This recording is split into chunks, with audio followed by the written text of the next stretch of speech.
Start చేసేవా? మన ప్రభు అయిన యేసుక్రీస్తు వారి నామంలో అందరికీ వందనాలండి. దేవునికి స్తోత్రం చెల్లించుదాం. హల్లెలూయా. మరి నూతన మాసాన్ని ప్రభు మనకు అనుగ్రహించి ఈ పునరుద్ధాన దినంలో మనందరం ప్రభు నామాన్ని మహిమపరుస్తూ కృతజ్ఞతాస్తుతులు చెల్లిస్తూ ఆయన సన్నిధిలోనికి రావటానికి ప్రభు చూపిన ఈ గొప్ప కృపను బట్టి గతకాలమంతా కాపాడి మనల్ని ప్రభువులో ఆయన సన్నిధిలో ఉండటానికి దేవుడు మనకి సహాయం చేశారు. అందుకై మనం ఎంతో కృతజ్ఞత స్తుతులు చెల్లించబద్దులమై ఉంటున్నాం. వాక్యాన్ని ధ్యానం చేద్దాం. మత్తయి సువార్త 6వ అధ్యాయం 20వ వచనాన్ని మనం చదువుదాం. మత్తయి 6:20. పరలోకమందు మీ కొరకు ధనమును కూర్చుకొనుడి, అచ్చట చిమ్మటైనను తుప్పైనను దాన్ని తినివేయదు, దొంగలు కన్నము వేసి దొంగిలరు. ఆమేన్. ఈ పునరుద్ధాన దినాన ఈ నూతన మాసం ఈ పునరుద్ధానపు ఆరాధనలో దేవుడు మనలను ఒక ప్రత్యేకమైన శ్రేష్టమైనటువంటి ఉద్దేశంతో మన జీవితాల్లో మనం ఆనందించాలని, దేవుని యొక్క సంకల్పాలలో మనం కొనసాగాలని మనం చదివిన వాక్య భాగాల ద్వారా మనం గమనిస్తాం. పరలోకమందు మీ కొరకు ధనమును కూర్చుకొనుడి. ఈ లోకంలో మనం జీవిస్తున్నాం.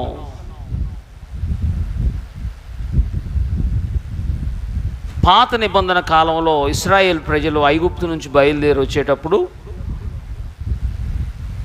వారు ఎన్నో అరణ్య మార్గాల గుండా ప్రయాణం చేశారు.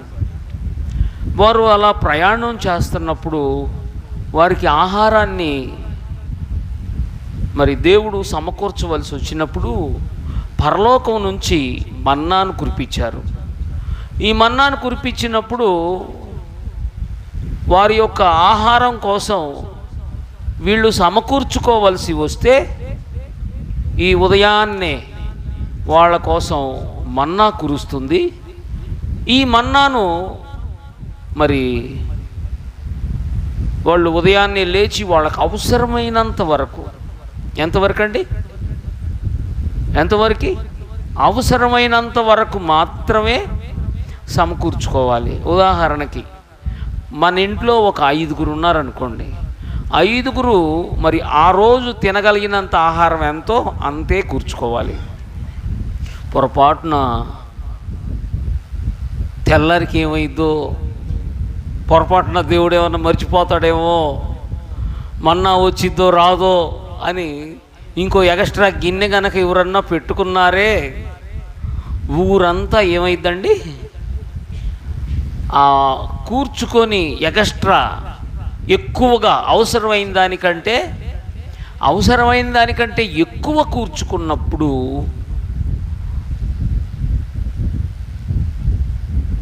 ఆ రోజుకి అవసరమైన దానికంటే ఎక్కువగా సమకూర్చుకొని దాన్ని మిగుల్చుకుంటే పొరపాటున చూడండి, ఒకవేళ తినేసేస్తే పర్వాలేదు. ఆ రోజు ఏదో బాగా ఆకలైంది, లేకపోతే ఎవరైనా బంధువులు వచ్చారనుకోండి, ఆ ఎక్స్ట్రా మిగుల్చుకున్న దాన్ని తినేసేస్తే పర్వాలా. రేపొద్దున బ్రేక్ఫాస్ట్ కూడా దీన్నే వాడుకుందామని మిగిలిన దాన్ని ఉంచుకున్నారా, ఆ ఇంటికే కాదు ఆ ఊరికే అంతా, వాళ్ళున్న ప్రాంతం అంతా దుర్వాసన వచ్చింది. మామూలుగా మనం వండుకునే ఆహారం కూడా ఎండాకాలం మరి ఎక్కువైనటువంటి ఆ పాడయ్యే పరిస్థితిని చూస్తాం కదా. ఈ ఎండాకాలంలో మామూలుగా ఫ్రిడ్జ్ కనుక లేకపోతే పొద్దున వండిన ఆహారం లేకపోతే ఆ కూరలు సాయంత్రానికే ఈ వేడికి ఏమవుతుంది? పాడైపోయింది. కొన్నిసార్లు చక్కటి నీడనిచ్చే ఇల్లు అనుకోండి, 3 అంతస్తులు ఇంట్లో కింద కూర్చొని ఉంటే ఆ ఆహారం కొంతవరకు చల్లదనాన్ని బట్టి పాడైపోకుండా భద్రంగా ఉండొచ్చు, చెప్పలేము. సరే, ఈ మన్నాని రేపటికి మిగుల్చుకుంటే మాత్రం దుర్వాసన. ఈ లోకంలో మనం సమకూర్చుకునే ఈ ఆహారమే కావచ్చు, ఇక మిగిలిన ఏదైనా కావచ్చు, అది మిగిలి ఉంటే మాత్రం అదేమవుతుందంటండి, మనం మిగుల్చుకునే ఆహారంలాగా, ఆ మన్నాలాగా మన దగ్గర ఉన్నటువంటి వస్తువులు కావచ్చు, ధనం కావచ్చు, మనం కూడా కావచ్చు, మనల్ని ఎక్కడ పడితే అక్కడ ఏం చేయకూడదండి, భద్రం చేసుకోకూడదు. అందుకే మహోన్నతుని చాటున నివసించువాడే సర్వశక్తుని నీడను, ఏ లోటు ఉండదు, ఏ లోపం ఉండదు, ఏ కీడు ఉండదు. మనం భద్రం చేసుకోవాల్సినటువంటి అవసరం మనకి సంబంధించిన వాటికి, మన ఉద్దేశాలకు కూడా ఎంతో ప్రాముఖ్యం. మనం దాని విషయంలో జాగ్రత్తగా ఉండాలి అనే ప్రభువు వారు చెప్తున్నారు. అందుకే మనం గమనిస్తున్న 19వ వచనంలో చూస్తాం, భూమి మీద మీ కొరకు. నేను ధనం అనే దాన్ని డబ్బులతో చెప్పట్లా. ధనం అంటే మీరే. మనకంటే విలువైంది ఏదన్నా ఈ లోకంలో ఉందండి? చెప్పండి. నేను మొన్న నాకు ఈ పన్ను కొంచెం తేడా వచ్చింది. తేడా వస్తే నేను డాక్టర్ గారి దగ్గరికి వెళ్ళా. డాక్టర్ గారు చెప్పారు, ఎందుకండి మీరు ఈ పక్కనే ఎక్కువగా నములుతున్నారు, ఈ పక్క నవ్వటం లేదు దేనికని అంటే, అది ఎప్పుడో చిన్నప్పుడు ఒక పన్ను ఊడిపోయింది, అక్కడ ఏమైనా ఇబ్బంది అయిద్దేమోనని ఇటు వాడుతున్నానండి అని చెప్పా. డాక్టర్ గారు ఏం చెప్పారో తెలుసా, వాస్తవానికి ఇటు కంటే ఇటే జాగ్రత్తగా, అంటే ఏ డ్యామేజ్ లేకుండా పర్ఫెక్ట్గా ఉంది, మీరేదో భయపడి ఇటు కాకుండా ఇటు నమ్ములుతున్నారు అని చెప్పి నవ్వారనమాట డాక్టర్ గారు. అంటే నా ఆలోచనలో నేను అనుకున్నది ఏంటంటే, నా భయం అనమాట, అమ్మో ఏదో అయిపోయిద్ది. వాస్తవానికి దాని గురించి ఎరిగిన వ్యక్తే ఉన్నారు. మీరు ఇటు తింటే మొత్తం అరిగిపోతున్నాయి, కానీ సమానంగా తింటే రిలాక్స్గా ఉండిద్ది, లేకపోతే తొందరగా డ్యామేజ్ అయిపోతాయండి. మీకు దేవుడిచ్చిన ఈ పంటికి దేన్ని పోల్చలేము, ఓకేనా? జాగ్రత్తగా ఉండాలండి అని చెప్పింది. అంటే దేవుడు మనకిచ్చింది, దేవుని ఆలోచనల్లో నుంచి వచ్చేది ఎప్పటికీ భద్రంగా ఉండింది. మనంగా ఆలోచించేది, మనం అనుకునేది ఖచ్చితంగా దాంట్లో తేడా ఉంటుంది. మనం ఏదో చెయ్యాలనుకుంటాం, ఏదో సాధించాలనుకుంటాం, కానీ మనకు వచ్చేది మాత్రం ఈ లోకంలో మనం దేనికోసం ప్రయాసపడుతున్నాం, ఎందుకోసం ప్రయాసపడుతున్నాం అనే దానిలో ఖచ్చితంగా మన యొక్క లోతైనటువంటి వివేచన మనం మన జీవితంలో దాన్ని ఆలోచించబద్దులపై ఉంటున్నాం, వివేచించాలి. ప్రభువారు ఎంతో లోతుగా స్పష్టంగా చెప్తున్నారు, ఈ లోకమందు భూమి మీద మీ కొరకు ఏం చేయకూడదంట, ధనమును కూర్చుకొనవద్దు. అయితే 20వ వచనంలో, పరలోకమందు మీ కొరకు ధనమును కూర్చుకొనుడి, అచ్చట చిమ్మటైనను తుప్పైనను దానిని తినివేయదు, దొంగలు కన్నము వేసి దొంగిలరు. కాబట్టి మనం పరలోకం కోసం ఒక ప్రత్యేకమైన దర్శనం కలిగి మనం సంపాదించుకోవాలి. పరలోకమందు ఉన్నటువంటి దేవుని యొక్క ఉద్దేశాల కోసం మనం సంపాదించుకోవాలి. బాగా గమనించండి, పరలోకం ఏమి కోరుకుంటుంది, దేవుడు ఏమి ఆశిస్తున్నాడు మన నుంచి. దేవుడు ఆశించేది మనం కోరుకునేది ఒకటి కాకపోతే ఖచ్చితంగా దొంగలు మన ఇంట్లో పడతారు, దొంగలు మన జీవితంలో పడతారు. ధనం కంటే విలువైన మనమే మనకి ప్రాముఖ్యం, మనకంటే ఎక్కువగా దేవుడికి ప్రాముఖ్యం. మిమ్మల్ని అడిగితే మీ జీవితంలో ఎవరు ప్రాముఖ్యం అంటే ఏమంటారు? మా పిల్లల కంటే ఈ లోకంలో ఏది ప్రాముఖ్యం అండి.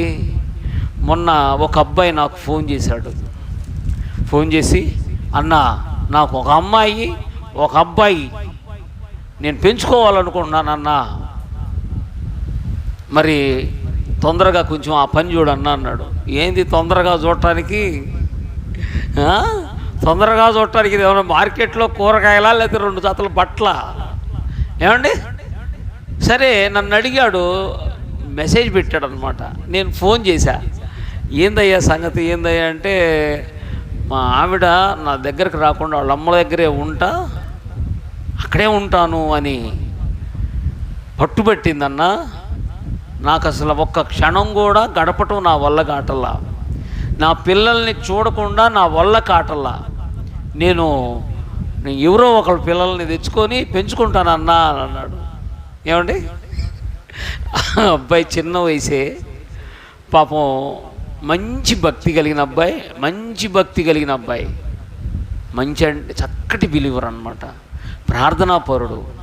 ఏమండి, కనీసం మందు కూడా నేను ముట్టుకోను అనే ప్రతిష్ట కలిగిన అబ్బాయి.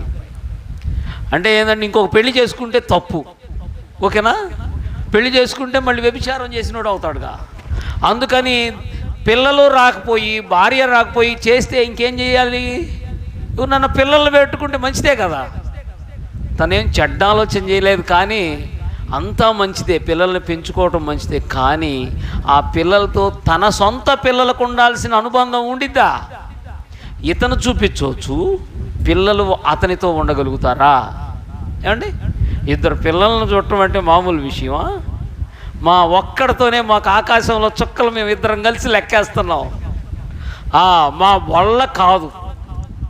చూడు, నవ్వుకుంటున్నాడు, చూడాడు, అన్నీ అర్థమవుతాయి. సిగ్గుపడుతున్నాడు, అటు ఇంత లేడు, అన్నీ అర్థమవుతున్నాయి అంటే మీరు ఆలోచించండి. చూడు ఎట్ట సిగ్గుపడుతున్నాడు. దేవునికి స్తోత్రం, హల్లెలూయా. అంటే ఒక్కళ్ళని కంట్రోల్ చేయటమే కష్టమైతే 2 పిల్లల్ని తల్లి లేకుండా ఎలా చూస్తాడు? సరే, ఒక ఆమె ఎవరు అడుక్కునే ఆమె 3 పిల్లలు పెట్టుకొని ఉన్నారు, 4 పిల్లలు పెట్టుకుందమ్మా, నీకు 4 ఉన్నారుగా, నాకు 2 ఇవ్వచ్చు కదా అన్నాడు. అంటే ఆమె అందంట, ఏయ్యా నేను ఎట్ట కనపడుతున్నా నీకు? పిల్లల్ని అమ్ముకునేదానిలా కనపడుతున్నానా? అవసరమైతే డబ్బులు ఇస్తాను అన్నాడని పిల్లల్ని అమ్ముకునేదానిలా కనపడుతున్నానా? అడుక్కునే పోషించుకుంటా. నాకు ఎట్లాంటి పిల్లలు ఇంకొక 100 మంది ఉండగా నా ఎక్కువే కాదు. ఎవరు? అడుక్కునే ఆమె చెప్పిన మాట. ఆలోచించండి. తల్లికి తండ్రికి పిల్లల కంటే మించిన భాగ్యం ఏది లేదు. దానికోసం వాళ్ళ ప్రాణాలైనా ఇచ్చేసేస్తారు. ఆ అబ్బాయి ఆలోచన తప్పు కాదు, తన కష్టంలో ఇంకో మంచి ఆలోచన చేశాడు. నేనన్నా, నాయనా నీకు దండం పెడతా, ఇట్లాంటి ఆలోచనలు చేయగాకు, మా ఒక్క పిల్లోడికే మాకు ఆకాశంలో చుక్కలు లెక్కేస్తున్నాం, పిల్లల్ని ఇప్పుడు కంట్రోల్ చేయడం చాలా కష్టం, నువ్వు ఏది చెయ్యాలనుకున్నావో దాన్ని భద్రం చేసుకో. నీ బిడ్డల కోసం ఏది చెయ్యాలనుకున్నావో దాన్ని భద్రం చేసుకో చాలు. మనం దేన్ని భద్రం చేసుకుంటున్నాం? మన యొక్క ఆలోచనల్లో నుంచి వచ్చే ఆలోచనలన్నీ మనల్ని మేల్లోనే నడిపిస్తాయా? ఆలోచించండి. అవునా? మనకి సమాధానాన్నే కలుగు చేస్తాయా?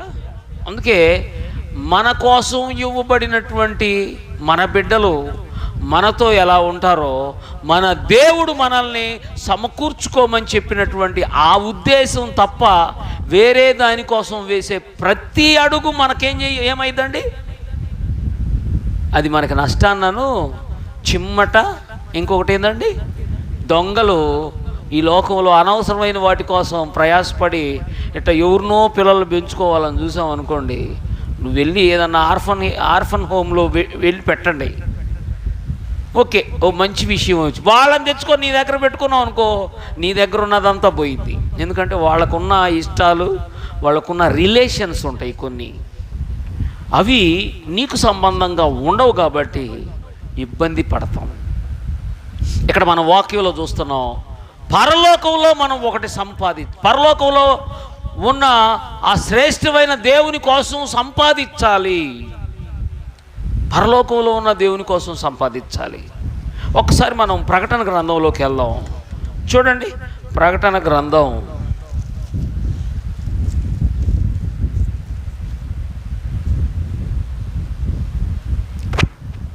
14వ అధ్యాయం 13వ వచనాన్ని చదువుదాం.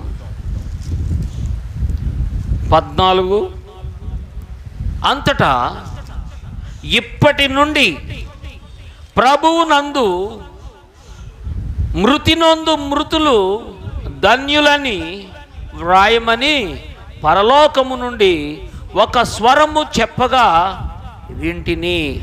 నిజమే, వారు తమ ప్రయాసములు మాని విశ్రాంతి పొందుదురు, వారి క్రియలు వాని వెంట పోవునని ఆత్మ చెప్పుచున్నాడు. దేవునికి స్తోత్రం చెల్లించుదాం. హల్లెలూయా. చూడండి, ఇక్కడ ఒక మాట, చక్కటి మాట. ఈ లోకంలో మనుషులు ప్రభువునందు జీవించి చనిపోవాలి. ఆ ప్రభువునందు జీవించే వారి యొక్క జీవితంలో జరిగే ప్రతిదీ వాళ్ళని ధన్యులుగా చేస్తుంది. ఏమండి, ప్రభువునందు జీవించటం ద్వారా వాళ్ళు ధన్యులు అవుతారు. వీళ్ళ జీవితంలో వీళ్ళు చేసింది ఏంటంటే, వారు తమ ప్రయాసములు, దేవుని కోసం జీవించటం అనేది వాస్తవంగా కష్టం, కానీ ఇష్టం అనేది లేకపోతేనే కష్టం, కానీ మనస్ఫూర్తిగా తృప్తిగా సంతోషంగా దేవుని కోసం ఉండాలంటే కష్టమే కాదు. ఏమండి, అవునా కదా? మీకు తెలుసు, మీరు పడుతున్నారు ఆ ప్రయాసలన్నీ. మీ పిల్లల కోసం మీరు పడే ప్రయాస అంతా మీకు కష్టమా? చెప్పండమ్మా. కష్టమైన కష్టాన్ని సంతోషంగా తీసుకుంటారు, అంతే కదండి? కష్టాన్ని సంతోషంగా మార్చుకుంటారు. నా బిడ్డల కోసం కాకపోతే నేను ఎవరి కోసం అంటే కష్టపడేది? అవునా కదా? నా కొద్ది జీవితంలో నేను పడే ఆ కష్టాలన్నీ చూస్తే ఇక నాకు ఎవరుండారు నేను కష్టపడటానికి కదా? వాళ్ళ కోసం కాకపోతే ఇంక నేను ఎవరి కోసం కష్టపడతాను? ఇంకొకటి ఆలోచన సార్, నాకు సంబంధించని వాళ్ళ కోసం ఒక్క చిన్న కష్టం పడినా తేడా వచ్చిందా? ఇదేంది, వాళ్ళ కోసం ఈ కష్టపడుతున్నాడేంది, వాళ్ళ కోసం దీన్ని సమకూరుతూ ఇదేందండి, తీసుకెళ్ళి రోజు కాయలు తీసుకెళ్ళి వాళ్ళకెత్తాడేంది? అవునా కదా? ఏదో ఒకరోజు ఏదో వాళ్ళ, ఇప్పుడు కుటుంబాల్లో ఒక చిన్న ఫంక్షన్ చేస్తారు. ఆ ఇంట్లో ఎవరన్నా గర్భవతిగా ఉంటే ఆ ఇంట్లో ఆ గర్భవతిగా ఉన్న తన కోసం ఒక పండగ చేస్తారు. చెప్పండి, ఏందండి? చాలా చాలా సంతోషకరమైన పండుగ. ఆ గర్భం దాల్చినటువంటి ఆ స్త్రీకి ఆమె హృదయం సంతోషంతో రాబోయే ఆ శ్రేష్టమైన సమయం కోసం ఆనందంగా ముందుకు సాగడం కోసం అందరు కలిసి పండగ చేస్తారు. అది నిజంగా స్త్రీకి ఎంతో మధురమైన విషయం కదండి. ఇక్కడున్న ప్రతి ఒక్కళ్ళు ఎంతో అంతో అనుభవించారు కదా. దేవునికి స్తోత్రం, హల్లెలూయా. ఏమంటే అలా చేసినప్పుడు ఆ స్త్రీ కోసం ఎవరెవరు వచ్చి ఏ కానుకలు కదా, కానుకలే కదా, ఏదైనా పలహారాలు తీసుకొచ్చి పెడితే ఆమె హృదయం పొంగిద్ది అనమాట ఆ వ్యక్తి విషయంలో. ఇప్పుడు ఇట్లా పండగ చేస్తారు కదా, ఆలోచించండి. మరి అక్కడ అది చేసినప్పుడు ఆమె హృదయం ఎలా సంతోషించితో, అవునా కదా?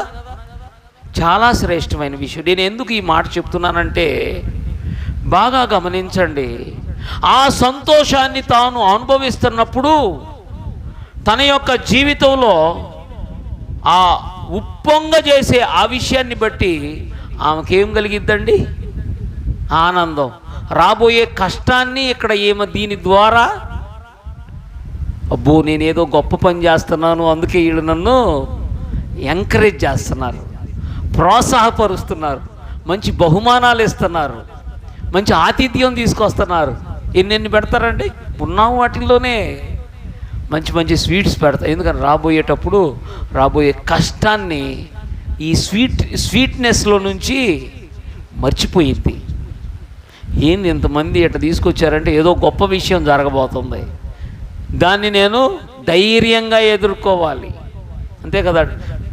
ఒక వ్యక్తి ఆ డెలివరీ ప్రసవించే ఆ సమయంలో తన ప్రాణాన్ని తెగించాలి, అవునా కదండి. దేవుడి దయ వల్ల దేవుడు కృప చూపించి ఇప్పుడు టెక్నాలజీని అభివృద్ధి పరచడం వల్ల కొంతమేర భయం ఉంటే కొంతమందికి ఆపరేషన్ కూడా చేయరు, అవునా? చేస్తారా? బీపీ రైజ్ అయింది, ఆ టైంలో ఏమైందో ఏమో తెలియదు, అందుకని తొందరపడరు.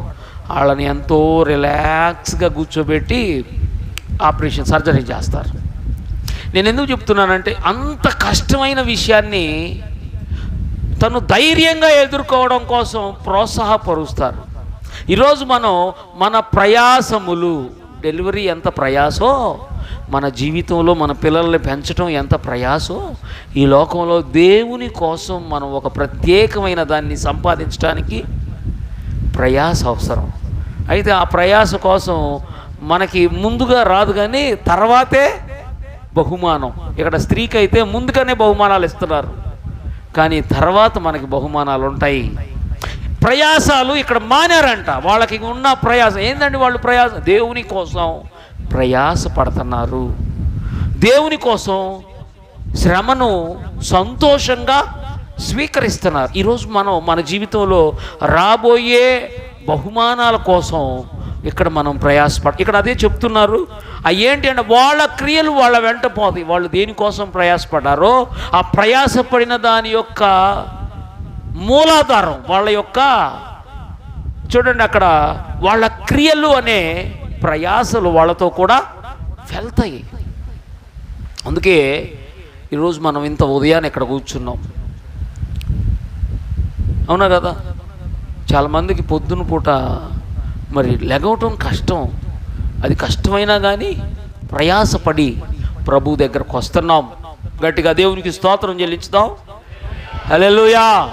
నిజంగా అనేకమైన ప్రయాసాలు. నాకు పొద్దున్నే మరి రావాలంటే చాలా కష్టం. బుడ్డోడిని లేపాలంటే నాకే లేప బుద్ధి కాదు. కొంతమంది తల్లులు నిద్రపోతున్నప్పుడు ఎవరైనా వచ్చి మీ అబ్బాయిని చూడాలంటే ఇప్పుడు వద్దులేండి అంటారు కదమ్మా. ఎందుకని అది డిస్టర్బ్ అవుతుంది అనుకో, వాడు కలత పడతాడు, వాడికి ఆ రోజు ఇంక తర్వాత నిద్ర పట్టకపోవచ్చు. వాడు నిద్రపోకపోతే పర్వాలా, మనల్ని కూడా పనులు చేయనీరు, కనీసం తినడానికి కూడా కష్టం. అది వాళ్ళు రెస్ట్ తీసుకుంటే రిలాక్స్గా ఉంటారు. ఆలోచించండి, ఈరోజు మన జీవితంలో మనం మరి మన క్రియలను దేవుని చెంతకు తీసుకుని వెళ్ళవలసిన అవసరం ఉంది. ఎవరు తీసుకెళ్తారు? అవేంటి? మనం ఈ లోకంలో సంపాదించే ఆ సంపాదన బట్టే ఉండింది. నేను సంపాదన అంటే ధనం కాదు, నువ్వు దేవుని కోసం సంపాదించాలి. ఆలోచించండి, నువ్వు సంపాదించేది ఎలాంటిదై ఉంది? దొంగలు వచ్చి దొంగలు పడేటట్టుగా ఉందా? ఎందుకురే బాబు, వాళ్ళ దగ్గరికి వెళ్తే మిగిలేది అంతా ఏముంది? ఎక్కడికి వెళ్ళగానే లేదు వాక్యం కనపడింది. నాయను, ఈ భక్తుల దగ్గర ఏముండిద్ది?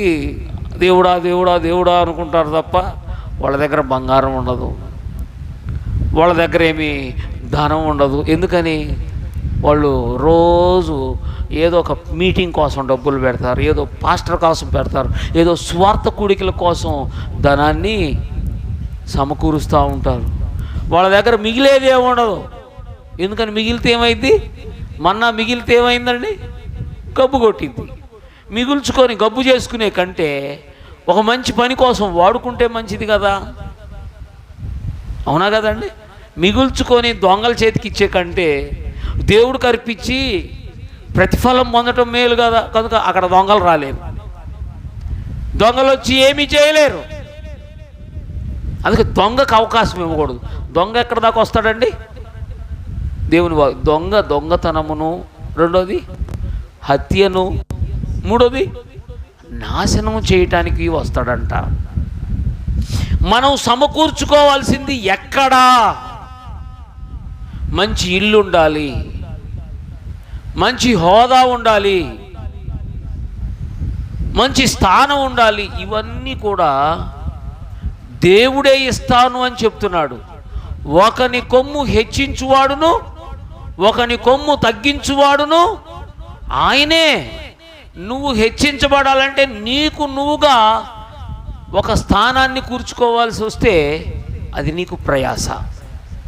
నిమ్రోద్ అనే ఆయన గొప్ప బిల్డింగ్ కట్టాలనుకున్నాడు.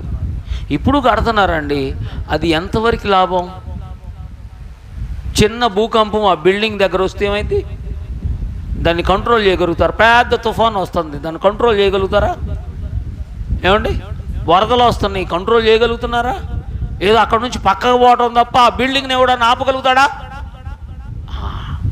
చూడండి, అందుకే నీ తల వెంట్రుకలలో ఒక్కటైనా ఆయన చిత్తం లేకుండా ఈరోజు ఎన్ని ఊడాలో దేవుడికి ఈ వెంట్రుకలు చెప్పి, అయ్యా మేము ఉండొచ్చా వెళ్ళొచ్చా? నువ్వు ఉండలే, అదిగో అది వద్దు. ఎందుకని? అది ఎక్స్ట్రా చేస్తుంది, దానికి తీసేసి ఫట్. ఎవరు చెప్పేది? వెంట్రుకలకు కూడా అనుమతి కావాలి. మన ఎంట్రుకలు, తలలో ఉన్న ఎంట్రుకలునే ఆయన పర్మిషన్ లేకుండా ఊడిపోవు. ఎంత గొప్ప విషయం ఇది! ప్రభువారు చెప్తున్న మాట. ఆయన పర్మిషన్ లేకుండా ఒక్క వెంట్రుక రాలకపోతే నీ దగ్గర ఉన్న ధనాన్ని ఎవడన్నా పట్టుకుంటాడా? నువ్వు సంపాదించడం ఎంతవరకు సంపాదిస్తావు, లేకపోతే ఎంతవరకు పోగొట్టుకోగలుగుతావు? అందుకే మనం సమకూర్చుకోవాల్సిన ప్రాముఖ్యమైంది ఉంది. దేనికోసం మనం పరుగులు తీస్తున్నాం? ఎందుకోసం మనం ప్రయాసపడుతున్నాం? మీ ప్రయాసలు చూడండి, మీ ప్రయాసలు దైవ సంబంధమైనవి అయి ఉండాలి. మనం పరుగులు తీస్తూ ఉన్నాం. దేనికోసం పరుగులు తీస్తున్నాం? ఈ రోజుల్లో ఎట్టా ఉందో తెలుసా అండి? దేవుడి కోసం తప్ప ఏదైనా చేస్తారు, తల్లిదండ్రుల కోసం తప్ప ఏదైనా చేస్తారు. కొంతమంది అయితే భార్యల కోసం తప్ప ఎవరి కోసమైనా చేస్తాడు. అంటే ఇంట్లో వాళ్ళే శత్రువులు, దేవుడే శత్రువు. ఎవరండి శత్రువు వీళ్ళకి? ఇంకొకళ్ళు ఎవరో తెలుసా? వాళ్ళ పాస్టర్ గారే వాళ్ళకి శత్రువు. కొంతమందికి, అందరు కాదు, కొంతమందికి వాళ్ళ పాస్టర్ గారు తప్ప అందరు పాస్టర్ గారులు భలే మంచిగా కనపడతారు. సాతాను వాడు మన తల్లిదండ్రులు మనకు శత్రువులాగా చూపిస్తాడు, మన దేవుణ్ణి మనకు శత్రువులాగా చూపిస్తాడు. అవాహాదములకి ఇది శత్రువు ఎవరండి? సాతాను వాడా? ఏంది ఎప్పుడు ఏదో నువ్వు చస్తావు, నువ్వు ఒకసారి బతుకుతావు అనే మాట చెప్పడేంది? ఆ కాయ దగ్గరకు నువ్వు ఎందుకు వెళ్ళావు? వెళ్తే నువ్వు చస్తావు అన్నాడు. వెళ్ళకపోతే నువ్వు చావవుగా, నువ్వు ఎందుకు వెళ్ళటం అక్కడికి? నువ్వు వెళ్ళావంటే చస్తావు, అది చెప్పింది ప్రభు. అక్కడ చస్తావు అనే విషయాన్ని వింటున్నాడు, కానీ వెళ్ళగాకు జాగ్రత్త అనే ఆ భద్రత, ప్రేమ, అనురాగం, ఆప్యాయత అర్థం చేసుకోవట్లేదు కదండి. అర్థం చేసుకున్నాడా? హవ్వ చేసుకుందా? ఇప్పుడు హవ్వ తిందనుకో ఏం చేయాలి? ఆదం నీ చావుకు నువ్వు చావు అని అంటే పోయేది కదూ. దేవుడు దాన్ని ఆమెను తీసేసి ఇంకొక ఎముక పట్టుకొచ్చేవాడు, అవునా కదా? ఈయన బుద్ధి ఏమైంది చూసారా? మనం బాగా గమనించాలి. మన జీవితంలో మనం దేవుడికి కాకుండా ఎవరికి చూడండి ప్రాముఖ్యత కలుగు చేస్తున్నాం. ఎవరికి ఇస్తున్నాం ప్రాముఖ్యత? తన భర్త, తన భార్య కోసం కాకుండా తన తల్లిదండ్రుల కోసం కాకుండా, తన పిల్లల కోసం కాకుండా, తన సంఘం కోసం కాకుండా, తన దేవుని కోసం కాకుండా, తన దైవ సేవకుని కోసం కాకుండా చేసే ప్రతి ప్రయత్నం కీడులోకి తీసుకొచ్చేది. ఎందుకంటే అక్కడ దొంగ ఉంటాడు, దొంగ రెడీగా ఉంటాడు. ఇప్పుడు సాతాను వాడు అక్కడికి రాక మునిపే ఈ ఆదాము హవ్వలో ఊరకెళ్ళి ఆ చెట్టును చూస్తుంది. ఇన్ని చెట్లు ఉంటే ఏమంటే మీరు ఇప్పుడు ఎండాకాలం వచ్చిందిగా, మామిడికాయలు స్టార్ట్ అయినాయి, ఇంకా రాలేదా? ఏందో కనపడతలేదు కదా, ఇంకా ఏంది లేట్ అయింది ఈ సంవత్సరం. అవునా? మామూలుగా అయితే మార్చి అంటే వచ్చేది, ఇప్పుడు ఏది ఏప్రిల్, మార్కెట్లో కనపడతలేదు కదా. ఏమైంది ఈ సంవత్సరం తర్వాత అర్థం కావట్లేదు మొత్తానికి. చూడండి ఆ మామిడికాయ టేస్టు అబ్బా, ఊహించుకోవటానికి కూడా వీలు కాదు, అంత రుచి. అవునా కదా? వీళ్ళకేం తిక్కబుట్టి కాకపోతే ఆ చెట్లలో మామిడికాయ చెట్లు దగ్గరికి వెళ్ళొచ్చుగా. ఏమండి దేనికి పని, చీప్ క్వాలిటీ లాగా ఉంటుంది. ఏంటిది? జామకాయ 10 యాపిల్ కాయల్స్ అంట, ఒక జామకాయతో సాటి అంట. ఒక జామకాయ తింటే నువ్వు 10 యాపిల్స్ తిన్నట్టే. వీళ్ళు ఆ జామకాయ కోసం ఎందుకు చూడాల? ఎన్ని కాయలండి, ఏ కాయకి ఆ కాయే. సపోటా సూపర్ స్వీట్, షుగర్ ఒకటి తింటే దెబ్బకి ఎక్కిద్ది అనమాట, నశాలం ఎక్కినట్టు. ఏంది? అరటికాయ కంటే హైలో ఉండిద్ది. ఇంత టేస్ట్గా ఉండే కాయల్ని చూడకుండా ఆ ఎర్రి ప్రాణాలు తీసే కాయ దగ్గరికి వెళ్ళటం మనకు అవసరమా? కానీ అదే చూడండి, ఇన్ని మంచి సువాసనలుంటే పొగాకు దగ్గరికే వెళ్తానంటాడు. ఇంత రుచి ఉంటే దాన్ని బాగా చూడండి పులియబెట్టి కుళ్ళిపోయి పురుగులు పట్టిందా ఆల్కహాల్, ద్రాక్షారసం వేరు, కొల్లబెట్టినటువంటి మత్తు కోసం ప్రయాసపడతారు. కానీ ఫ్రెష్గా ఉన్నటువంటి ఫ్రూట్స్ మీద మాత్రం మనసు రాదు. అదే కదండి చేసేది. అమ్మ నాన్న వద్దు, దేవుడు వద్దు, మన ఇల్లు వద్దు, మన పిల్లలు వద్దు, మన సంఘం వద్దు, మన పాస్టర్గా ఎవరు కావాలి? ఎవరు చూసినా కానీ ఏదో ఒక రోగం అందరికి ఉంది. ఏం సంపాదిస్తామండి? ఇక్కడ మనం ప్రయాసపడేది కాదు, వ్యర్థంగా పరుగులు తీస్తున్నాం. మనం సంపాదించుకోవాల్సింది దేనికోసం, ఎవరి కోసం? అసలు దీన్ని ఆలోచించడానికి ఈ బుర్ర లోపల చూడండి, దేవుడు ఆ రక్త నాళాలతో కూడిన నరాలు పెట్టాడా? నువ్వు దాన్ని తీసేసి సర్జరీ చేసి ఏమంటే మట్టి ముద్ద, ఒక ముద్ద లేకపోతే ముద్దన్నా పర్వాలేదండి, మట్టి ఒక బండరాయి లోపల పెట్టామో దానికి ఏమి ఉండదు. ఏందది? ఎందుకోసం మనం, దేనికోసం, ఎవరి కోసం? ఏమి సమకూర్చుకుంటున్నాం? ఏది కాదో దాని మీదే మన యొక్క ఆశ, మన ప్రేమ, మన అనురాగం, దాని మీద ఉన్న శ్రద్ధ. మనకు సంబంధించిన దాని మీద మాత్రం పెట్టాలి. మనకి సంబంధించింది తన భార్య, తన భర్త, తన పిల్లలు, తన తల్లిదండ్రులు, తన ఇల్లు, తన సంఘం, తన దేవుడు, తన పరలోకం. నా అనే దగ్గర నాలో ఉన్న వ్యక్తిగత గర్వాన్ని కాదు, కానీ నా దేవుణ్ణి నేను చూపించాలి. నేను కాదు, నా ప్రభువు. ఎవరో కాదు, నా పిల్లలు, నా భార్య, నా కుటుంబం.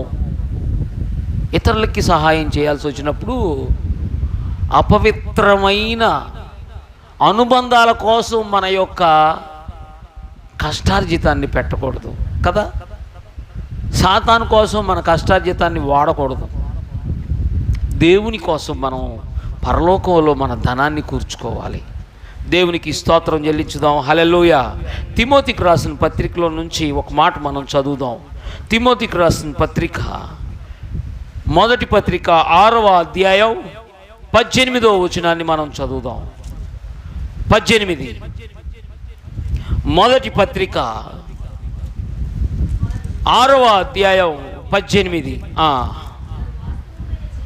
వారు వాస్తవమైన జీవమును సంపాదించుకొను నిమిత్తము రాబోవు కాలమునకు మంచి పునాది తమ కొరకు వేసుకొనుచు మేలు చేయువారును సత్క్రియలు అను ధనము గలవారును ఔదార్యము గలవారును ఇతరులకు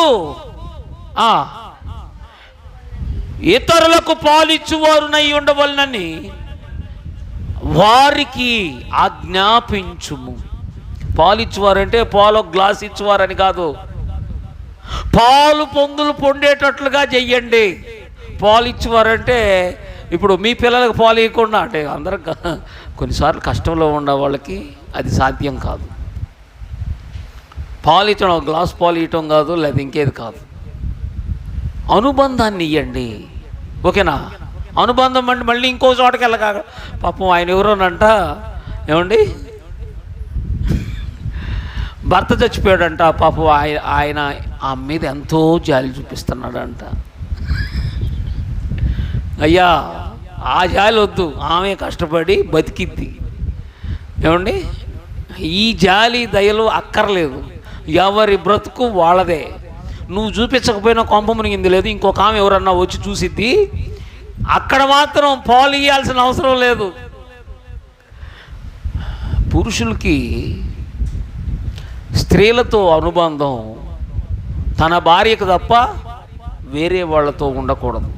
స్త్రీ కూడా తన భర్త తప్ప వేరే వాళ్ళు సహాయం చేస్తున్నారంటే దాని సహాయం కోసం ఆశించడంలో ఖచ్చితంగా ఏముండిదో తెలుసా? వ్యభిచారపు మత్తు లోపల దాగి ఉండిద్ది. అందుకే మనం ఎవరికి పురుషులు స్త్రీలకు సహాయం చేయాల్సిన అవసరంలా, మాయ ప్రారంభమైంది, అక్కడ మత్తు ప్రారంభమైంది. స్త్రీలు కూడా పురుషుల ద్వారా ఏదన్నా సహాయం పొందాలి అనే ఆలోచన తెచ్చుకోవటం మాయా మత్తు మోహం ప్రారంభమైంది.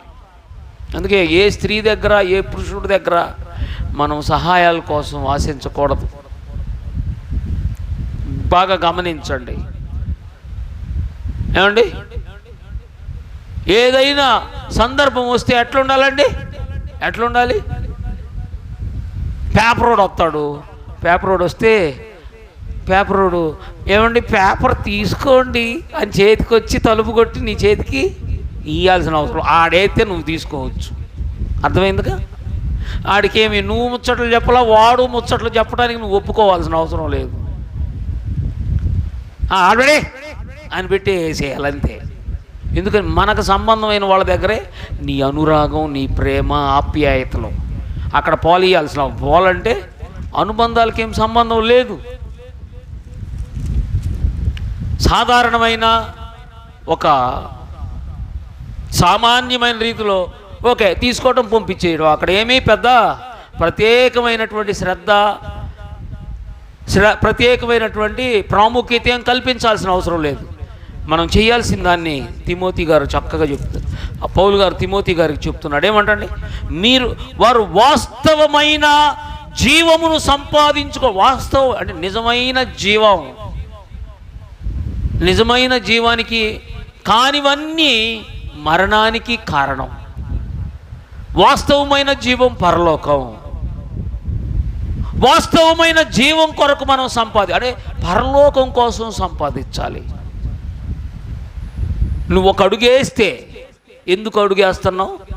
ఎవరి కోసం అడుగేస్తున్నావు? నువ్వు అడుగేస్తే ఈరోజు నువ్వు వేసుకుంటా వచ్చిన ప్రతి అడుగు ముద్రించబడింది పరలోకంలో.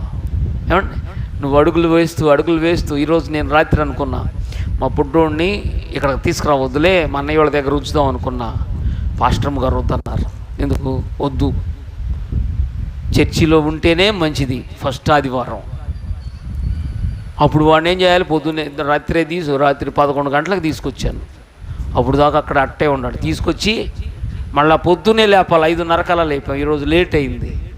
5:30 కల్లా లేపి వాడికి బాధలు చూడాలి. అసలు స్నానం చేయించేటప్పుడు చేసే కానీ వాడికి నేర్పిస్తున్నాను. నేను కూడా బాధ అయినా కష్టమైనా సహించక తప్పదు. లేపేటప్పుడు ఎంత కష్టమైద్దో అంతే కదండి. అయినా కానీ మనం సంపాదించాలి. ఒకటి మనం సంపాదించాలి, మన పిల్లలు ఏమన్నా నేనేమో దేవుణ్ణి సంపాదిస్తా, మా పిల్లల్నేమో దెయ్యాన్ని సంపాదించుకోండిరా అని చెప్తే మంచి తల్లి మంచి తండ్రి అవుతారా? కష్టమే. కష్టం దేనికోసం మనం దేవుని కోసం కష్టపడకపోతే దెయ్యం కోసం కష్టపడతారు. ఏదో ఒకటి జరిగింది ఖచ్చితంగా. ఇప్పుడు మనోళ్ళు బాగా కష్టపడుతున్నారండి, బాగా కష్టపడుతున్నారు, అందరూ కష్టపడుతున్నారు.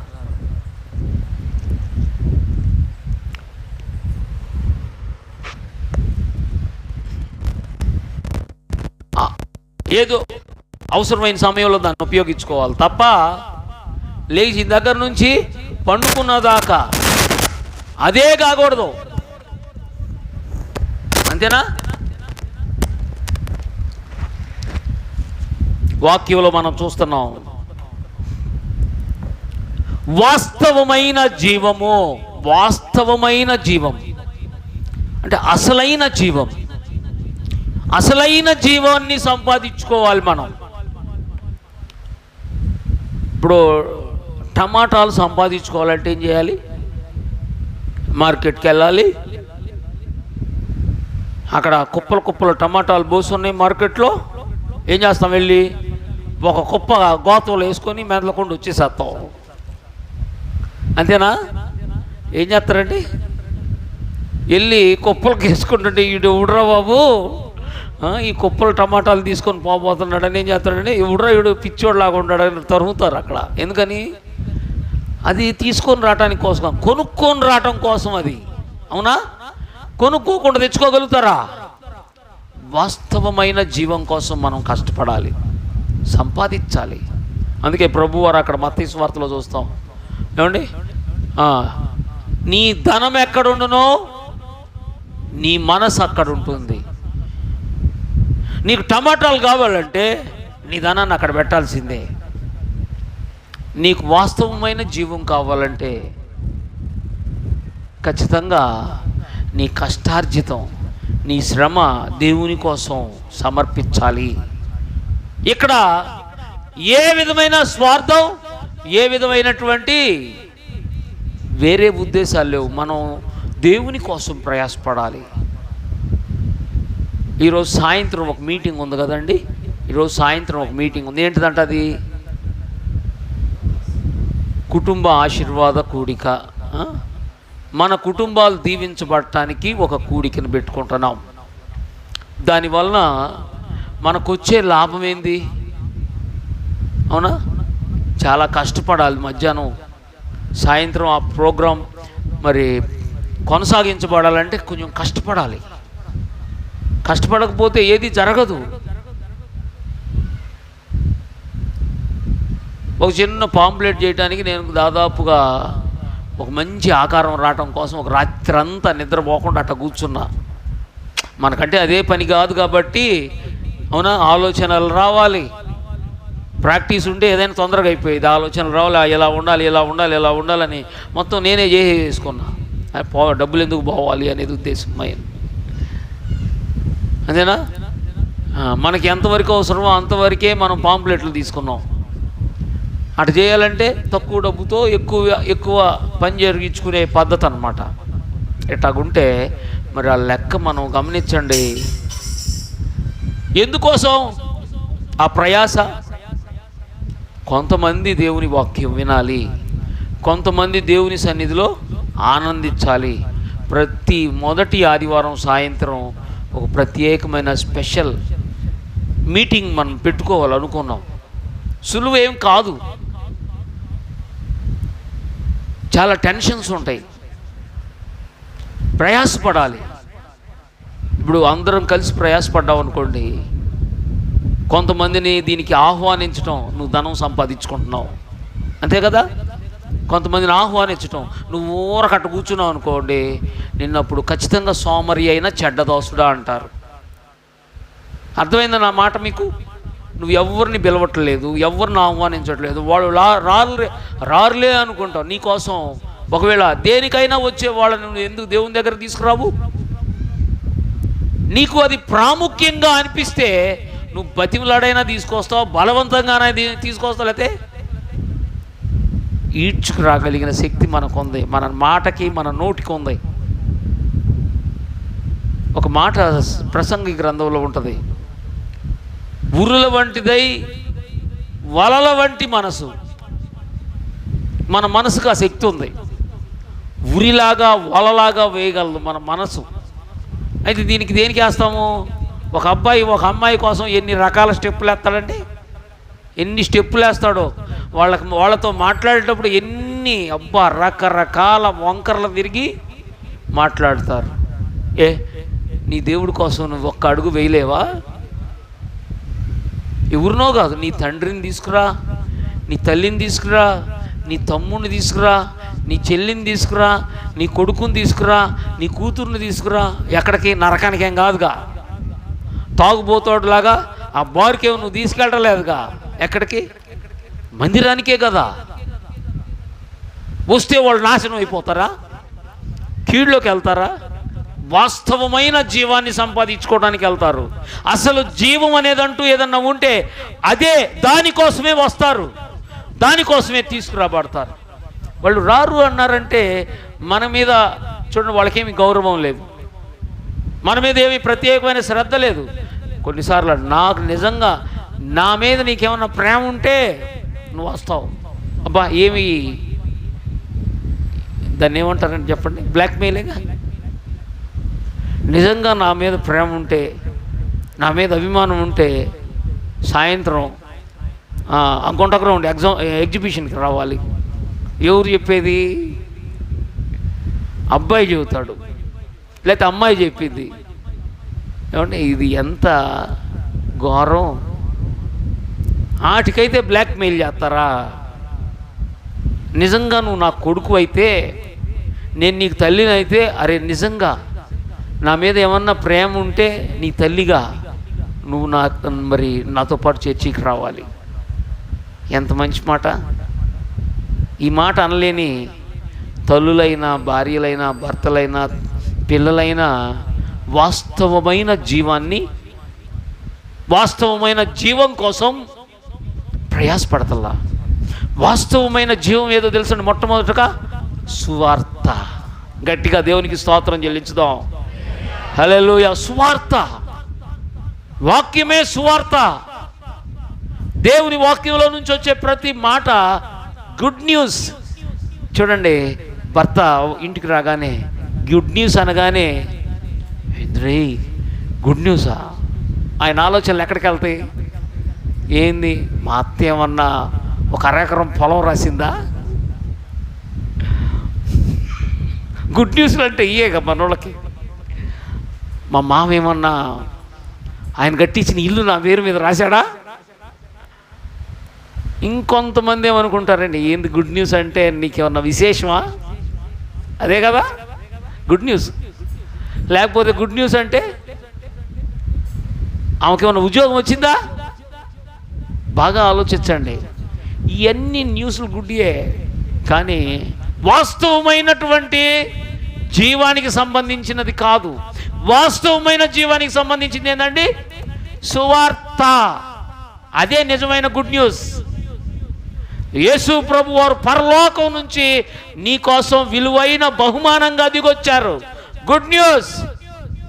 మనుషుల పాపాలు పరిహరించడం కోసం ఆయన సిలువలో బలి అయ్యాడు. నీ కోసం, నీకు ప్రతిగా బలి అయ్యాడు. Good news. ఆయన నీ కోసం తన ప్రాణాన్ని పెట్టి నీ ప్రాణాన్ని రక్షించాడు. అది గుడ్ న్యూస్. ఆయన నీ కోసం తిరిగి లేచాడు, విజయోత్సాహంతో తిరిగి లేచాడు. ఇది గుడ్ న్యూస్. ఆయన నీ కోసం పరలోకానికి వెళ్ళి మంచి గృహాలు, మంచి నివాసాలు సిద్ధం చేస్తున్నాడు. అది గుడ్ న్యూస్. మళ్ళా తిరిగి వచ్చి నేను అక్కడ తీసుకెళ్తాడు. ఇదండి గుడ్ న్యూస్ అంటే. ఇది వాస్తవమైన జీవం.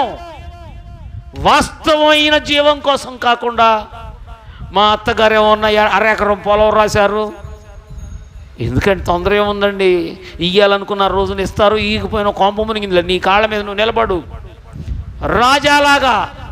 ఎవరో ఇచ్చేదేంది నన్ను అంటారు.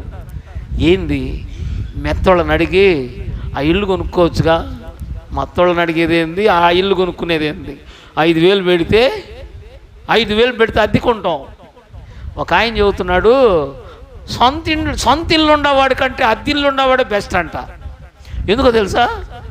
వీళ్ళు అద్దెకుండి ఒకటే కడతారు.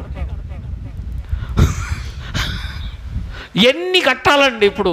మున్సిపాలిటీ వాడికి కట్టాలి, ఇంటి పన్ను కట్టాలి, ఇంకా చాలా రకాలు కట్టాల్సి వస్తుంది. ఆ ఇంటికి నెల చూడండి, సంవత్సరం పెయింట్ వేయాలి. వీళ్ళు ఇచ్చే అద్దె డబ్బులు పోతే వీళ్ళు ఇచ్చే అద్దె డబ్బులు వాళ్ళకి దీంట్లో సగం కంటే ఎక్కువ ఈ ఖర్చులకే పోతాయి, మిగిలేదు ఏమి లేదు. నేను కూడా ఏమనుకున్నానంటే ఆ ఇల్లు కొనుక్కునే కంటే ఏ అద్దెల్లో ఉంటే ఆ రాజాలాగా ఉండొచ్చు.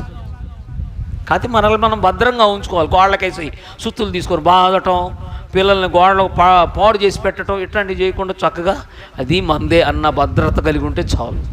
మనకెంతో విలువ ఉండిద్ది కదండి. ఇవ్వాల్సిన డబ్బులు, అద్దె డబ్బులు కడతా ఉంటే అబ్బా మహానుభావులమ్మ చక్కగా ఎత్తారమ్మా, ఎట్టుండాలి ఉంటే మా ఇల్లు బాగా సొంత ఇల్లు చూసుకుంటున్నట్టు చూసుకుంటున్నాడు. ఇప్పుడు సొంత ఇల్లు అయితే అద్దె ఇల్లు అయితే ఆ మాట చాలా, అవునా కదండి? ఎంత గౌరవిస్తారు. అచ్చాలు. నేను ఇప్పుడు ఏం చెబుతున్నా, వాస్తవమైన జీవం నువ్వు సంపాదించాలి. ఏదండి అది? సువార్త. సువార్త ద్వారా నీ పాపాలు క్షమించబడుతున్నాయి. సువార్త ద్వారా నువ్వు నీతిమంతుడిగా చేయబడుతున్నావు. సువార్త ద్వారా నువ్వు ఒక ప్రత్యేకమైన సహవాసం, తాగుబోతోళ్ళ సంఘం, తిరుగుబోతోళ్ళు, విచ్చలవిడిగా తిరిగే పోకిరి వాళ్ళకలాగా, ఏమండి దొంగలతోనో హంతకులతోనో, ఏమండి వ్యభిచారులు, వాళ్ళు అమ్ముకొని తిరిగే వ్యభిచారులతో కాక మంచి పవిత్రమైన సహవాసం, ఓ ప్రత్యేకమైనటువంటి సంబంధాన్ని కలిగి ఉన్న అది నిత్యమైన సహవాసం. ఏమంటే ఇక్కడ ఉన్న మన అందరికీ ఏం సంబంధం ఉంది?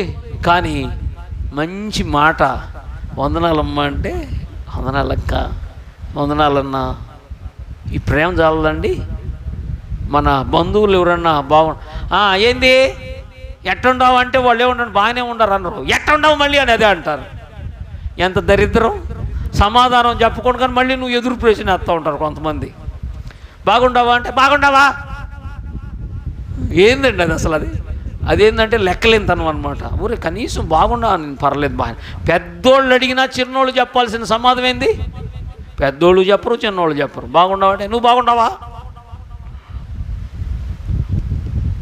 ఎదురు సమాధానం చెప్పడానికి కూడా మనసు రాని వాళ్ళు ఉంటారు. వాళ్ళతో అనుబంధాలు మనకెందుకండి? వందనాలు చెప్తే నీకు వందనాలు, కొంప మునిగిందే ఉంది, తిరగలేదు అక్కడ. బాగున్నావా, నువ్వు బాగున్నావా అనేది. వందనాలు అంటే వందనాలు ఎంత బాగుంది. మనం ఇదే చెప్పుకుంటాం. దేవుని వాక్యం చెప్తుంది తెలుసండి, సహోదర ప్రేమలో తప్ప, ప్రేమ యందు తప్ప మరి దేని యందు అచ్చి ఉండకుడి. అవునా? మనకు ఉండాల్సింది ఏంటండి? డబ్బులతో సంబంధం కాదు, ప్రేమ. జస్ట్ బాగున్నావమ్మా, నవ్వుతా, ఈ మాట మాట్లాడితే చాలు. వాళ్ళకి చూడండి అష్టైశ్వర్యాలు దిగి వస్తాయి నువ్వు మాట్లాడిన మాటతో. వందనాలని చెప్తున్నా అని పక్కకు పోతారు. దరిద్రం వాళ్ళ నెత్తి మీదకి వచ్చింది. ఏమండి? దరిద్రం నెత్తి మీద కూర్చొని తాండవిచ్చిద్ది. వందనాలకు చెప్పి, వందనాలు చెప్పించుకొని ఆరోగ్యదాయకంగా ఐశ్వర్యాన్ని, వాస్తవమైన జీవాన్ని సంపాదించుకోవడాన్ని దాటి దేశాల్లో మరి అనవసరమైన విషయాల కోసం తిరిగితే లాభం ఉంది. అందుకే మనం గమనిస్తే వాస్తవమైన జీవం సువార్తలో. సువార్తను సంపాదించు, సువార్త విను, సువార్త కోసం ప్రయాసపడు, ప్రాణాలైనా అర్పించు. మన ప్రాణం అస్సలకి ఎవ్వడు కదిలించలేడండి. గొంతు కోసిన నీ ప్రాణానికి నష్టమేమి రాదు. ఆ జీవం రెండంతలు, నూరంతలు, కోట్ల కొలది అంతలుగా చేసి యుగ యుగాలకి స్థిరపరుస్తాడు. ఈ వాస్తవమైన జీవం కోసం నువ్వు ప్రయాసపడితే, వాస్తవమైన జీవం కోసం నీ యొక్క ప్రయత్నాలు ఎలా ఉన్నాయి? నువ్వు ఒక్కడవే కాదు, నీతో పాటు నీ కుటుంబం, నీకు సంబంధించిన ప్రతి ఒక్కళ్ళు ప్రయాసపడాలి. యెహోషువ అంటాడు, నేనును నా ఇంటి వారును యెహోవాను సేవించాలి, సేవ చేయాలి. నువ్వు నీ ఇంటి వారు, నేను నా ఇంటి వారు సేవ చేయాలి. సేవ చేయటం నేర్పించాలి. మా అన్నయ్యకి కాళ్ళు పడిపోయినాయి, దాదాపు పడిపోయినాయి. ఇప్పుడు లేచి తిరుగుతున్నాడు. దాదాపు 2 నెలలు హైదరాబాద్లో ఉన్నాడు. హైదరాబాద్లో ఉంటే ఒకరోజు వచ్చి, చిన్న నేను వచ్చాను చిన్న అని చెప్పాడు. సరే నేను మా బుడ్డోడు కలిసి ఒకరోజు సాయంత్రం వెళ్ళేసరికి 3-4 లోపల మా అన్నయ్య ఫ్రెండ్స్ ఉన్నారు. కప్ప మా ఈ బుడ్డోడు వెళ్ళి మంచం ఎక్కి కాళ్ళు ఒత్తుతున్నాడు, వరుస పెట్టి కాళ్ళు ఒత్తుతున్నాడండి. అక్కడ మా అన్నయ్య ఫ్రెండ్స్ బెత్తరపోయారు, నేను చూడలా. ఏంది అసలుకి వీళ్ళు వెళ్ళి కాళ్ళు ఒత్తుతున్నాడు అనుకుని నవ్వుకున్నాను. తెల్లారి మా వదిన, రాజు ఏంది రాజు అసలు ఆడు ఇన్ని నెలలకు నేను మర్చిపోయాడు అనుకున్నాను. దాదాపు 3-4 నెలలు అయింది, 4 నెలలు అయింది కలవక. చెప్పలేదు, ఎవరు చెప్పలా, వెళ్ళిపోయి కాళ్ళు ఒత్తుతున్నాడు. నాకు చాలా సంతోషం అనిపించింది. సేవ చేసే మనసు ఇప్పటి నుంచే వచ్చినందుకు వందనాలు ప్రభువా అనుకున్నా. చూడండి, సేవ చేయటం ఒక మనిషికి చేస్తేనే వాళ్ళు పరవశించిపోతే, మన దేవుడికి మనం చేస్తే మన దేవుడు ఎంత పరవశిస్తాడండి. నువ్వు చేసే సేవ కోసం దేవుడు ఏమండి 1000 కళ్ళతో కనిపెట్టి ఎదురు చూస్తున్నాడు. దినమెల్లా చేతులు చాపి ఆయన సేవ చేయటానికి పిలుస్తున్నాడు. ఆయన సేవ, ఓ పాట ఉంటుంది, మధుర మధుర మధుర సేవ యేసు ప్రభుని సేవా మధుర మధురం. దేవదూతలకి లేని అర్హత దేవుడు నీకు దేవుని సేవ చేయటానికి ఇచ్చాడు. ఎంత గొప్ప భాగ్యం. మనం ఆయన సేవ చేయాలని కోరుకుంటున్నాడు, ప్రేమపూర్వకంగా ఆహ్వానిస్తున్నాడు. అందుకే వాస్తవమైన జీవం సువార్త, ఈ సువార్త అనే సేవ కోసం మనమందరం పరుగులు తీయాలి. పౌలు గారు ఆ మాట భలే అద్భుతమైన అపోస్తుల కార్యాల్లో చెప్తాడు. చూడండి ఒకసారి 20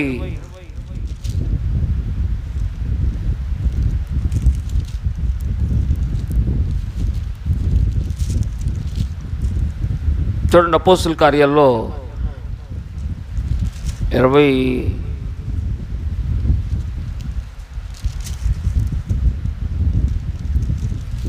నా పరుగును ప్రయాసపడుతున్నాను అని ఆయన అంటాడు. చదవండి అమ్మా, ఎక్కడుందో.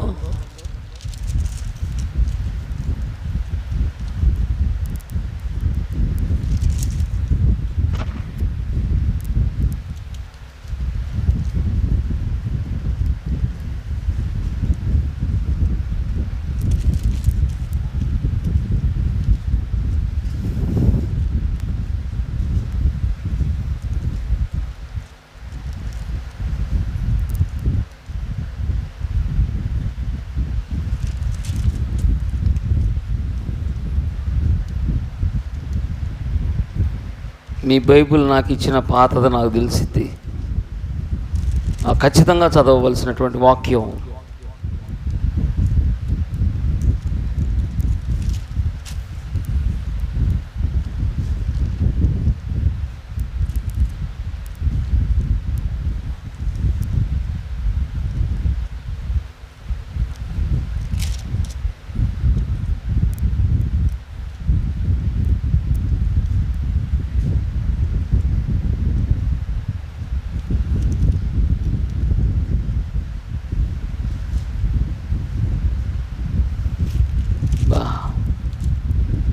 మీ బైబిల్ నాకు ఇవ్వండి ఒకసారి. 20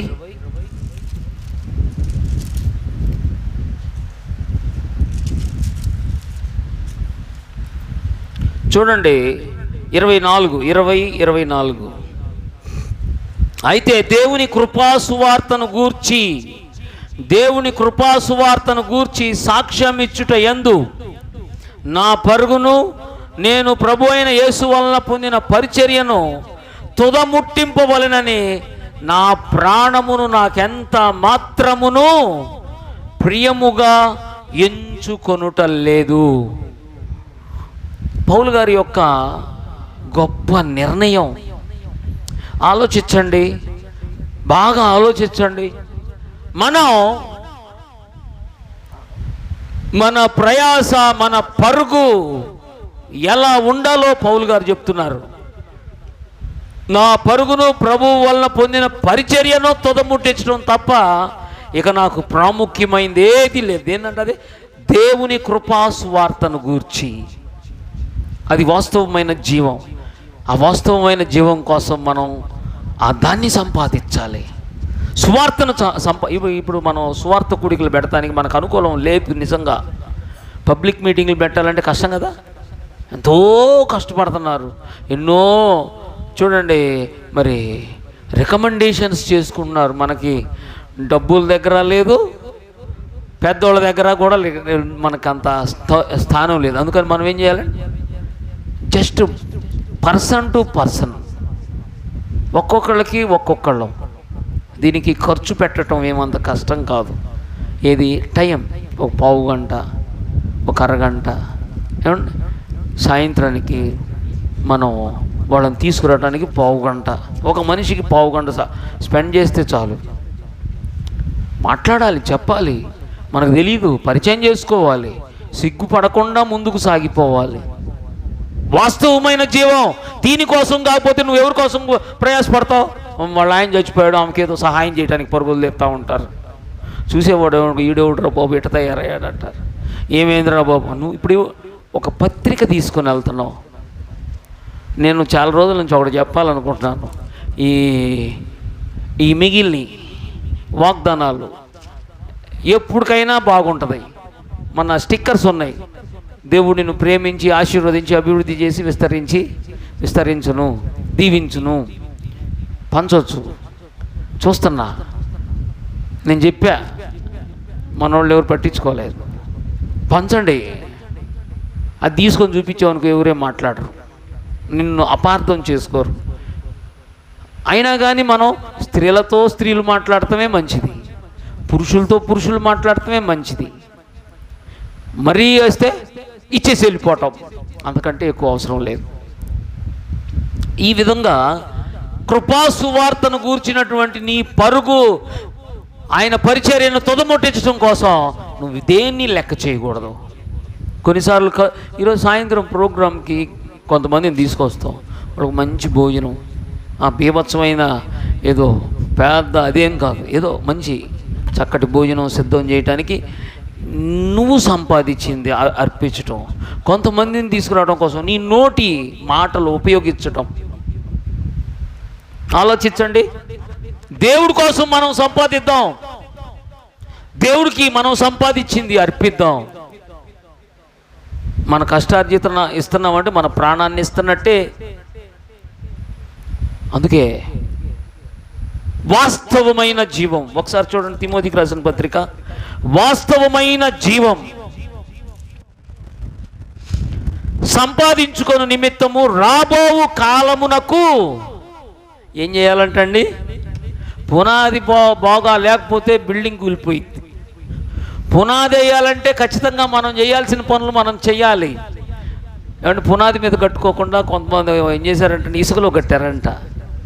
సరైన పునాది లేకపోతే, రాతి మీద లేకపోతే, రాయి అంటే క్రీస్తు మీద మన పునాది ఉండాలి. క్రీస్తు మీద మన పునాది వేసి ఇసుకలో కాకుండా అనవసరమైన ఎక్కడ పడితే అక్కడ పునాదులు ప్రారంభించకాకండి, క్రీస్తు మీద మనం పెడదాం. క్రీస్తు మీద, యేసు ప్రభు మీద మనం ధ్యాస పెడదాం. ఆయన మీద తప్ప ఎక్కడొద్దు, అదే నిజమైన పునాది. ఆయన సంఘంలో ఆయన మీద పెడదాం, అనవసరంగా ఎక్కడ పడితే అక్కడ ఖర్చులు పెట్టొద్దు. కొన్నిసార్లు చాలా నష్టాన్ని తీసుకొస్తాయి. మనకి ఎంటర్టైన్మెంట్గా వచ్చే ప్రతిదీ నష్టమే. అది టీవీ కావచ్చు, ఫోన్ కావచ్చు. కొన్నిటిని మనం త్యాగం చేసుకుంటే చాలా లాభాలు ఉంటాయి. ముఖ్యంగా దేవుని సముఖంలో మనం దేవుని కోసం అర్పించుకుంటే ఎంతో లాభం.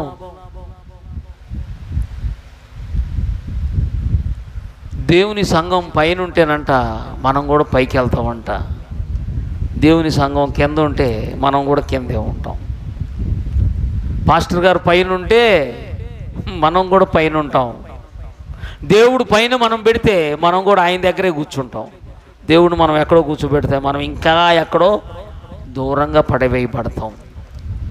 అందుకే దేవుణ్ణి మన జీవితంలో హెచ్చిద్దాం, దేవుని సంఘాన్ని మనం మన జీవితంలో హెచ్చిద్దాం. మంచి పనులు చేయటానికి పూనుకుందాం, మంచి పనులు చేయటానికి ప్రయత్నం చేద్దాం. చూడండి, ఇక్కడ వాక్యంలో చూస్తున్నాం, మంచి పునాది తమ కొరకు వేసుకొనుచు మేలు చేయండి, మేలు చేయండి, మేలు చేయ పూనుకొందును అంటాడు భక్తుడు. మేలు చెయ్యాలి, దేవుని మందిరానికి నువ్వు మేలు చెయ్యి. ఈరోజు బీదలకు ఇచ్చేదానికంటే సువార్త కోసం ప్రయాసపడతాం మేలు. ఒక వ్యక్తికి ధనం ఇచ్చామనుకోండి, మళ్ళా చెయ్యి చూపుతాడు. ఒక వ్యక్తికి సువార్తనిచ్చామనుకోండి, అతను ఏం చేస్తాడు? సువార్త అతన్ని ప్రోత్సాహపరిచింది, బాగు చేసిద్ది, నీతిమంతుడుగా చేసి. నీతిమంతుడు ఏం చేస్తాడు? భిక్షం ఎత్తుకుంటాడా? భిక్షం ఎత్తుకుంటాడా? నా కాళ్ళ మీద నేను బ్రతకాలి. ఎంతమంది కాళ్ళు లేకుండా బతుకుతున్న వాళ్ళు ఉన్నారు, ఎంతమంది చేతులు లేకుండా చక్కగా బ్రతుకుతున్నారు, ఎంతమంది కళ్ళు లేకుండా బ్రతుకుతున్నారు. మనం ఇచ్చేదే ఆధారం. కొంతమంది బాగానే ఉంటారు, అయ్యా ఇయ్యండి అయ్యా అంటారు కదా. కాదు, మనం బ్రతకటం, కష్టపడటం నేర్చుకోవాలి, నేర్పించాలి. జ్ఞానోదయం కలుగజేసి, సువార్త జ్ఞానోదయాన్ని కలుగజేసింది. జ్ఞానోదయం కలుగజేసే సువార్త కోసం మనం ప్రయాసపడాలి, పరుగులు తీయాలి. ఈరోజు మనం అందుకేనండి దేవుని వాక్యం మనకు ఆదేశం, దశమ భాగాలు దేవునికి అర్పించాలి, మొక్కుబడి కానుకలు దేవుని కోసం. ఎందుకంటే దేవుడి కంటే దేవుని పరిచర్య విస్తరించబడింది. మనం కొన్ని రోజుల నుంచి మనం ఈ కాలం కోసం మనం ఏం చేస్తున్నాం? బొంగు మీద, చెక్క మీద వస్తున్నాం. పొరపాటున అటు ఇటు అంటే ఎన్ని డబ్బులు పోతాయో. ఇక్కడే ఉంది, అందరిళ్ళకి అట్నే ఉంది కదా. ఈ లైన్లో ఉన్న అందరిళ్ళకి జాగ్రత్తగానే ఉండాలి. అంతే ఉంచుకుంటాం, మనం చెక్కలతోటి బాగు చేసుకుంటాం. అలా దేవుని కోసం, దేవుని పని కోసం మనం పూనుకోవడం, దేవుని కోసం మనం ఏమండి వాస్తవమైన జీవాన్ని సంపాదించుకునే ప్రయత్నం ఇదంతా. అందుకే దేవుని కోసం మనం జీవిద్దాం. మేలు చేయువారును సత్క్రియలు, మంచి పనులు. ఈ లోకంలో మంచి పని ఎవరికి చేసినా కానీ మనల్ని, అందుకే సువార్త కోసమే మనం చేయాలి. సువార్త కోసం నువ్వు ఒక పేదవాడికి ఇచ్చేవాడిని మళ్ళీ ఆకలి అయితే మళ్ళీ అడుగుతాడు. ధన సహాయం చేస్తే మళ్ళీ అడుగుతానే ఉంటాడు. ఎప్పుడు అడుగుతాడు? వాడు కష్టపడి పని చేయడం మాత్రం చేయడు. అందుకే ఎవరికైనా ధనం ఇచ్చి భిక్షగాళ్ళని చేయకూడదు. వాళ్ళకి మంచి ఆలోచన ఇచ్చి, నిజమే అవసరం ఉంటుంది, అవసరంలో మేమేం ధనం ఇవ్వకూడదండి. వాళ్ళ జ్ఞానం రావాలి, కష్టపడాలి, పని చేయాలి, సంపాదించుకోవాలి. సోమరులుగా ఉండి ఏ పని చేయకుండా అలా ఉండటం సరైంది కాదు. కాబట్టి అందుకే మనం ఇదిగో చూడండి, పేదవాళ్ళకి పెట్టడం సరే, కానీ దానికోసం ఇచ్చే కంటే దేవుని సువార్త కోసం ప్రకటించడమే అనుగా. చూడండి, దేవుని సువార్త కోసం అర్పించడమే ప్రాముఖ్యం. నువ్వు వాళ్ళని భిక్షగాళ్ళు చేయటం కంటే జ్ఞానోదయం కలుగు చేసేటట్టు నువ్వు వచ్చి ఇక్కడికి వచ్చి వాక్యం విను. ఎవరికన్నా ఏదన్నా ఇచ్చేటట్టయితే ఈగాకండి. నువ్వు యేసు ప్రభువుని నమ్ముకో, ఇట్లా అడుక్కోవు. నువ్వు వాక్యాన్ని విను, ఇట్లా అడుక్కోవు అని ఒకసారి ఇచ్చావు అనుకో, ఎప్పుడో ఒకసారి పడిద్ది ఆ మాట. అంతేనా? అది సహాయం చేయడం కష్టమే. సహాయం ఎంతకాలం? జీవితకాలం సహాయం కోసం ఎదురు చూస్తూనే ఉంటారు. వాళ్ళు కష్టపడితే ఇతరులకి సహాయం చేయటం, ఇతరులకు సహాయం కూడా ఏ సహాయం? జ్ఞానోదయం అనే సహాయం. జ్ఞానాన్ని జ్ఞానం అంటే సువార్త. యేసు ప్రభు వాక్యం నిజంగా సువార్త. అందుకే చూడండి, మనం దీన్ని ఇవ్వాలి. ఆర్థిక వనరులు ఎవరికి ఇచ్చే కంటే దేవుని సేవ కోసం ప్రతిష్ఠించడం మంచిది. నీ ద్వారా ఎంతవరకు నువ్వు వాస్తవమైన జీవాన్ని ఇస్తున్నావు, సంపాదించుకుంటున్నావు. కొంతమంది జీవితంలో ఎప్పుడూ దశంభాగం ఈనోళ్ళు ఉంటారు. వాస్తవానికి మించి తక్కువలోనే ఉన్నారు వాళ్ళు. అసలు తెలియదు వాళ్ళకి. దేవునికి కానుకేసేటప్పుడు, దేవుని సేవ కోసం ఆలోచించేటప్పుడు లేవు అనే చేతులు వట్టి చేతులు పెడతారు. నువ్వు దేవుని కోసం కాకుండా ఎవరి కోసం? సాతాను వాడి కోసం నువ్వు చేస్తున్నావా? సాతాను ఉద్దేశాని కోసం చేస్తున్నావా? చూడండి, వ్యర్థమైన దానికోసం ఇచ్చి ఇచ్చి ఇచ్చి ఇచ్చి భ్రష్టులైపోయే వాళ్ళు ఎంతమంది ఈ లోకంలో? మనం దేవుని కోసం అట్లా అర్పించినప్పుడు నువ్వు పరలోకంలో నువ్వు కనుగొనబడతావు, గుర్తించబడతావు. ఒకసారి మన జీవితంలో మనం ఈ విషయాన్ని గమనించాలి. సత్క్రియలు అను ధనము గలవారును ఇంకా తమ ధనములో ఇతరులకు పాలివారునై ఉండవలనని. అందరికీ ఇవ్వకూడదు. ధనం ఇచ్చేటప్పుడు చాలా జాగ్రత్తగానే ఆలోచించాలి. ఒక ఆయన ఉన్నాడు, ఎదురై అయ్యా 100 లావెండ్ పీడించుకొని పిప్పి చేస్తా, బాధిస్తా, మళ్ళీ నా దగ్గరకు వచ్చి 100 అడుగుతున్నాడు. ఇయ్యాలా? దయ చూపించాలా? అసలు నిజంగా ఒక మంచి క్యారెక్టర్ ఉంటే ఇతరులని అడగరు. కష్టపడితే ఇతరులను అడగరు. మనం అడగకూడదు. అంటే నేను ఎందుకు చెప్తున్నానంటే, కష్టం అనేది అందరికి వచ్చింది. జ్ఞానయుక్తంగా దాన్ని అధిరోహించాలి. చూడండి, వాళ్ళకి ఇచ్చినప్పుడు ఈ 100 ఇచ్చినప్పుడు ఏమైంది? ఏం చేస్తాడు? అతను తాగుతాడు ఒకటి, వాళ్ళ ఇంట్లో వాళ్ళని కొడతాడు, ఆయనకు రోగం తెచ్చుకుంటాడు. అందరికీ న్యూసెన్స్ కదా. ఇట్లాంటి వాళ్ళకి నేను సహాయం చేయొచ్చా? చేయకూడదు. అందులో నా దగ్గర ఉండే డబ్బులంతా భక్తుల యొక్క వాళ్ళ ప్రయాస, వాళ్ళ కష్టం, వాళ్ళ శ్రమ, ఆ ధనాన్ని ఎక్కడ పడితే అక్కడ వాడు సువార్తకే వాడాలి. ఓకేనండి? సువార్త కోసం తప్ప దేనికి వాడకూడదు. ఈరోజు దేవుడు మనల్ని ప్రతిష్ఠిస్తున్నాడు. నువ్వు వాస్తవమైన జీవాన్ని సంపాదించాలి. అటువంటి కృపలో ప్రభు మనల్ని నడిపించును గాక. ప్రార్థన చేద్దాం. అందరం